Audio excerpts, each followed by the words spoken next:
US President-elect Donald Trump has posted a series of tweets criticising China for its monetary policy and its operations in the South China Sea. Let's speak to Paul McGarr, who's Assistant Professor of US Foreign Policy at the University of Nottingham here in the UK. Joins us now live.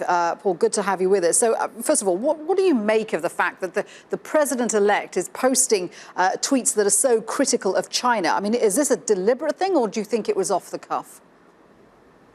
Well, I think we shouldn't be surprised at anything Donald Trump does in terms of his sort of unorthodox attitude towards diplomacy. I know the American State Department has been quite concerned that Trump hasn't been running through them with his official correspondence. I think probably this is something that's quite calculated.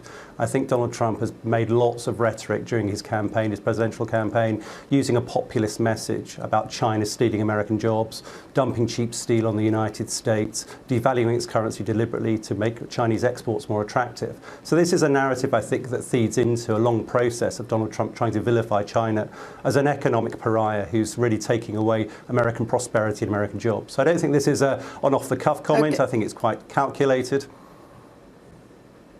And will that feed into a wider policy? For example, Trump has threatened to hit Chinese goods with a 45% tariff. I mean, do you think that's something he could do? And if so, what would be the impact? Well, I think the impact would be substantial. I would be surprised if Trump's Treasury team and economics team would go along with a 45% increase in tariffs, entering a trade war with China, which effectively a 45% tariff would mean. It would have serious impacts on the American economy, I think. And any entry into a trade war is likely that China would emerge more successfully from that conflict than the United States. It's better positioned the American economy to withstand the shocks of a trade war. I mean, in particular, American companies value their China market. Apple makes most of its products in China. Very difficult to see how Apple could easily and cheaply move its production outside of China.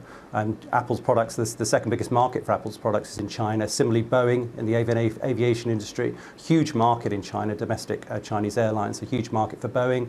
So very difficult to see that how Trump would square this notion of reinvigorating the American economy by entering a trade war with China. I think it would be very damaging to the United States. Some analysts have suggested that it could have a disastrous effect on American unemployment in the short to medium term.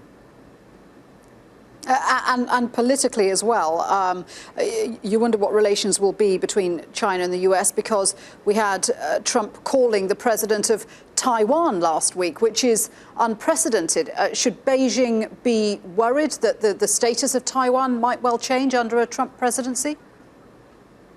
Well, it's interesting. The United States has followed a one-China policy effectively since 1979 in the Carter administration, when China was first recognized. So this is a long-standing American foreign policy, and Trump does seem to be calling that into question for the first time in modern American diplomatic history. So it's significant, I think. You do wonder whether Trump is really cognizant of the diplomatic language that goes along with Taiwanese and Chinese relations. So I think, interesting, both China and Taiwan today have been playing down the mention of the word president, which seems to imply a two-China policy. So I think that both sides are nervous about the implications of the United States shifting away from an established foreign policy that's really brought stability to that region for a number of years. So I think both China and both Taiwan would be very wary about Donald Trump trying to strike a wedge between them. So I think it's interesting. I think it could have significant implications for the United States' relationship with China.